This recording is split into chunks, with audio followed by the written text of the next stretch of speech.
My name is Susan Weber, and I'm a storyteller and a songwriter with young audiences of Northeast Ohio. I'm also a performing songwriter, and I have my own band, and we perform my music.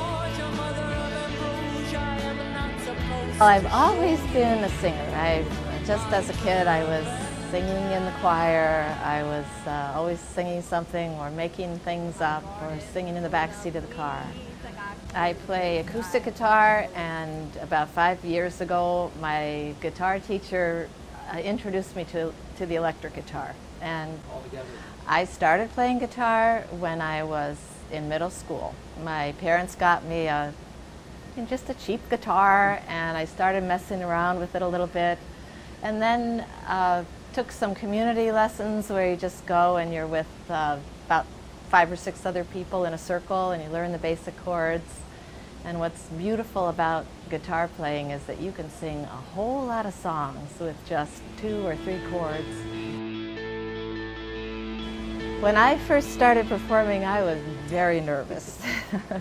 I still remember my first solo was in a church, and I had written my own song, and I thought, no problem. I've sung this song a million times, which if anyone here is a songwriter, you know that you always love the song you've just written. And so I got up there in front of church with a lot of good people out there, a lot of friends, and I had no voice for the entire song.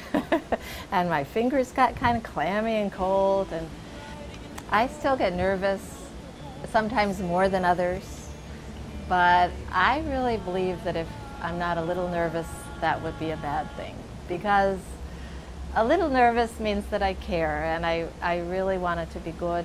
I want my audience to have a good show to listen to. So within reason, nervousness is kind of a good sign. It's just a sign that the adrenaline is kicking in and everything's going well and you're getting yourself ready to perform. We have a full CD. It's a digital recording of 11 songs, and we named the CD Monet's Orbit. And that experience is completely different from live performance, because in the studio you have a chance to do it over and to use many tracks and use lots of different musicians. We recorded at least twice as many songs as we actually eventually used, and so part of that is called pre-production, and you just get to experiment a little with that too. A lot of music and any kind of art is experimenting and solving problems and using your imagination, and all of that applies in the studio. So the decision was which songs seemed to belong together, and we didn't know that until we actually recorded them. I know the Ferchill Foundation set aside a grant for musicians and other artists to come to Rainbows to perform and to be on this television channel.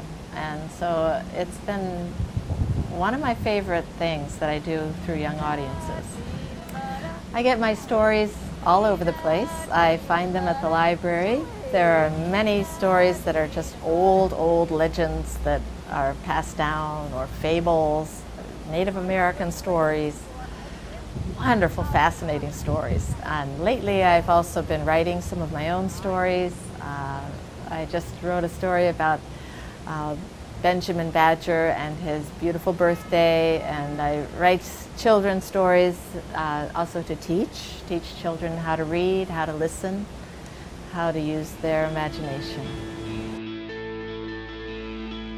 If you want to be a musician, I think you choose an instrument, and it might be your voice, but you practice.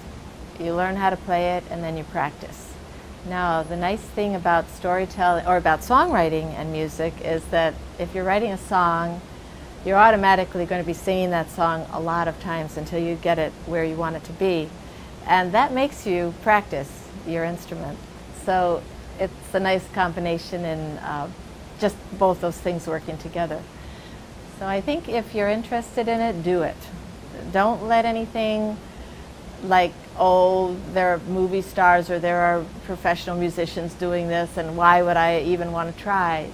That's not the point. The point is that you want to do it. And so, first of all, do it, then go out there and meet some other people who are doing it. Find out if performance is where you're heading. Find out places where you don't have to get a job, that they welcome you to the stage like an open mic. And really hone your skills, but look everywhere for examples of what you'd like to do, because all that will feed your imagination. And if there's anything that I believe in, it's that we should feed and use our imagination.